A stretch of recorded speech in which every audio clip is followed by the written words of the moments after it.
Bonjour, salut à tous et bienvenue sur ma chaîne Hibiscus sans tabou. Aujourd'hui, je vais vous expliquer en grosso modo comment faire pour enregistrer son business en Allemagne. Alors restez jusqu'à la fin.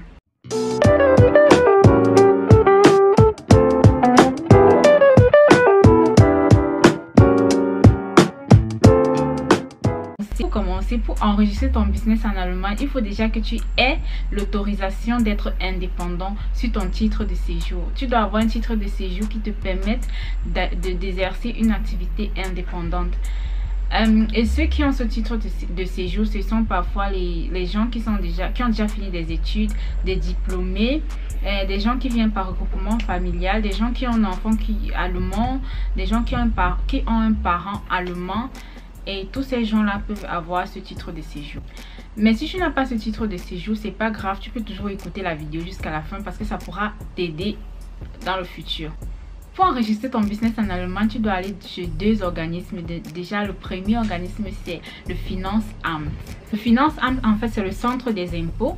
Et le second organisme, c'est le Gewerbeamt. Le Gewerbeamt, en français, c'est l'office d'inspection du travail, un truc comme ça là, c'est plus trop du travail de la main d'œuvre. Bon, vous avez un peu compris quoi. Si vous voulez plus d'informations sur c'est quoi le Gewerbeamt, vous allez juste sur Google. Mais en gros, tu dois aller là-bas aussi pour enregistrer ton business. Au Finanzamt, ce que tu dois faire, c'est d'abord remplir la fiche qu'on appelle Fragebogen zur steuerliche Erfassung, un truc comme ça. Ouais, Fragebogen zur steuerliche Erfassung. God, l'allemand n'est pas facile. C'est en fait une fiche un questionnaire pour connaître un peu ton entreprise, connaître la forme que tu as choisie pour ton entreprise. Aussi voir combien ça va te ramener si tu as planifié ton finance plan, en fait le plan. Comment tu as planifié pour ton entreprise? Tu sais déjà combien ça va te rapporter la première année, tu sais combien ça va te rapporter la deuxième et la troisième année, ainsi de suite.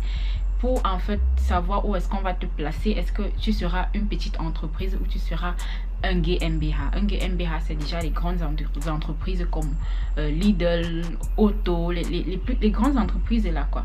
Mais si tu es une petite entreprise, en remplissant le Fragebogen zur steuerliche Erfassung, tu dois cocher la case de petite entreprise. Il y a ce qu'on appelle Kleine Unternehmerregelung. C'est une règle en fait pour les petites entreprises qui protège les petites entreprises en gros. Il y a beaucoup d'avantages pour les petites entreprises. Je ne vais pas entrer dans les détails. Je vous conseille d'aller lire, d'aller vous renseigner. Et si vous voyez que pour vous c'est trop, en fait c'est trop mathématique pour vous, je vous conseille de prendre un Steuerberater, un conseiller fiscal qui va mieux vous aider et vous expliquer c'est quoi, mieux vous éclairer sur votre business. J'ai pas pris de Steuerberater, un conseiller fiscal, parce que je me suis assise et j'ai fait les recherches en français, en allemand. Ce que je ne comprenais pas, je prends, je copie, je ne vais pas traduire en français, et ainsi de suite. Il y a aussi IHK. La IHK, c'est l'industrie für Handelskammer. Ils s'occupent aussi des trucs comme ça, des jeunes qui créent leur entreprise. Ils leur donnent des conseils, ainsi de suite. Et c'est gratuit. Vous pouvez aussi aller chez le IHK, prendre un rendez-vous et aller vous renseigner avec un business plan. Ils vont vous expliquer. Si tu veux vraiment créer une entreprise sérieuse, avec une entreprise sérieuse qui sera, en fait, si tu as envie une entreprise sérieuse qui veut grandir avec le temps, il te faut absolument enregistrer ton entreprise. Donc le papier que tu dois remplir, le Fragebogen zur steuerliche Erfassung, tu remplis ça en ligne sur le site qu'on appelle Elster Smart. Tu dois télécharger l'application sur ton téléphone et pour t'enregistrer, tu as aussi besoin d'un ordinateur pour ça. Pour remplir, tu remplis la fiche et tu envoies ça directement en ligne. Donc, tout se passe en ligne. Ils ne prennent plus ça sous forme de papier. Donc tu dois directement faire ça en ligne et leur renvoyer. C'est à toi de voir comment tu vois ton entreprise avec le temps. Est-ce que est-ce que tu sais que tu vas faire la première année 10 000 euros de vente parce que petite entreprise, je pense qu'il ne faut pas dépasser une certaine somme, un certain chiffre d'affaires à la fin d'année. Pour les petites entreprises, si tu dépasses ça, tu n'es plus petite entreprise, tu es maintenant GmbH. Et moi, je savais que c'est encore le début. Je suis encore en train de tester. Du coup, j'ai pris Einzelunternehmer. Einzelunternehmer, c'est ça, petite entreprise en fait. Tu es seul, j'ai mis que la première année, j'aurais peut-être 500 euros, deuxième année 1000 euros, troisième année 2000 euros. Donc, je ne voyais pas encore que...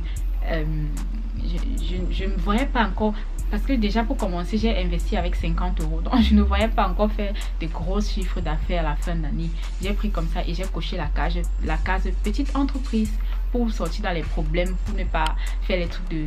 Parce que quand tu ne coches pas la case petite entreprise, tu dois faire des trucs de Vorsteueranmeldung, en tout cas là, des trucs compliqués que dans ma tête quand je lisais ça, j'ai dit, hey, pardon. J'ai coché petite entreprise tranquille. Je voulais pas les problèmes dans ma tête. Si maintenant mon entreprise grandit avec le temps et je fais plus de chiffres d'affaires à la fin d'année, c'est là où je vais aller prendre un conseiller fiscal. Mais pour l'instant, je suis toujours petite entreprise. Maintenant, le deuxième organisme où tu dois aller, c'est le Gewerbeamt. Je vous ai dit le Gewerbeamt. La traduction est trop longue. Gewerbeamt là-bas, c'est aussi un papier que tu dois remplir. Tu as besoin de ton Gewerbeanmeldung. Le Gewerbeanmeldung là, c'est maintenant avec ça que tu peux présenter. Par exemple, quand tu fais tes commandes, si tu passes les commandes, par exemple en Chine, tu achètes beaucoup de produits et ça arrive à la douane va dire, mais celui-ci veut faire quoi avec ça? Vous voyez, il veut faire quoi avec autant de produits? C'est pour lui, c'est pour utiliser. Il a besoin maintenant de voir si toi tu es une entreprise, si tu es enregistré en Allemagne. Tu présentes maintenant ton Gewerbeanmeldung et voilà. Il te laisse passer et il te livre tes produits. Mais si tu n'as pas le Gewerbeanmeldung, ça sera difficile qu'on te livre les produits.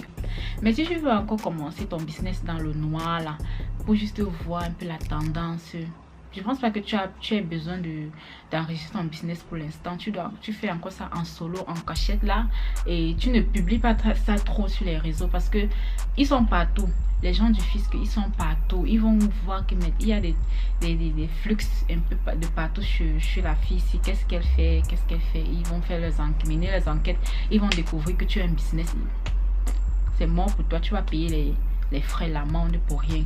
Du coup, c'est souvent mieux de pas trop publier ça sur internet. Tu parles juste de ça dans tes contacts WhatsApp, petits contacts, la petite communauté que tu as, tu parles de ça. Mais si c'est genre tu veux vraiment que faire la publicité de ton business, pardon, enregistre ton business. Enregistre ton business. Bon, le Gewerbeanmeldung ici à Hanovre coûte 42 euros.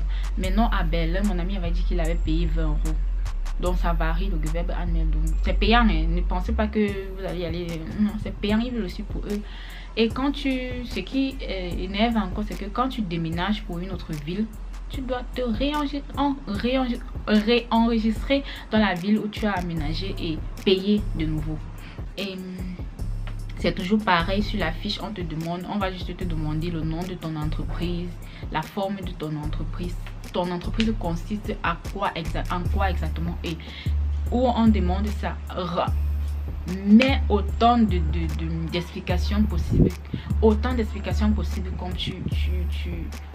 tout ce qui te passe dans la tête que ton entreprise vend, fait, mets ça là-bas pour ne pas avoir les problèmes plus tard. Parce que si tu dis que mon entreprise vend les habits et que plus tard tu vends les chaussures, attendez, l'avion s'il passe. Si tu dis mon entreprise vend les habits et plus tard tu vends les chaussures, on va dire tu as dit ici là que ton entreprise vendait juste les chaussures et tu auras besoin d'une autre fiche pour agrandir ton business, donc de sortir, ajouter les chaussures et tout. Tu as besoin d'une autre fiche et tu payes.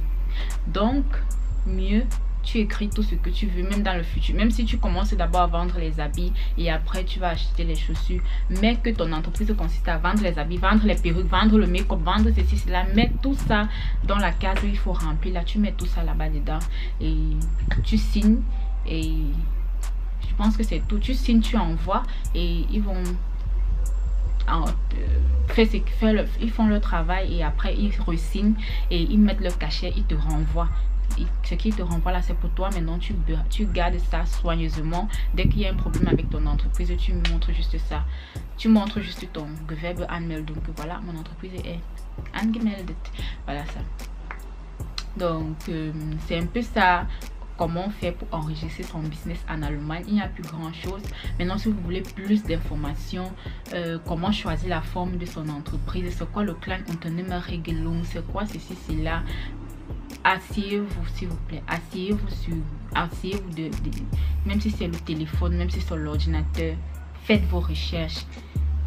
Vous avez besoin d'explications, allez à la IHK, vous avez besoin de plus de détails. Allez même payer un Steuerberater, même pour 1 heure de temps, il vous conseille sur votre entreprise quoi. C'est ça que je peux dire. J'espère que je n'ai rien oublié. Si j'ai oublié quelque chose, je sais pas. Donc laissez-moi un commentaire. Je sais pas si cette vidéo va intéresser les gens, mais si vous avez d'autres questions, laissez en commentaire. Peut-être je vais me rappeler des choses que je n'ai pas pu dire dans cette vidéo. Je vais vous répondre en commentaire. Donc voilà, c'était tout pour cette vidéo. On se retrouve très prochainement pour une nouvelle vidéo. Bye!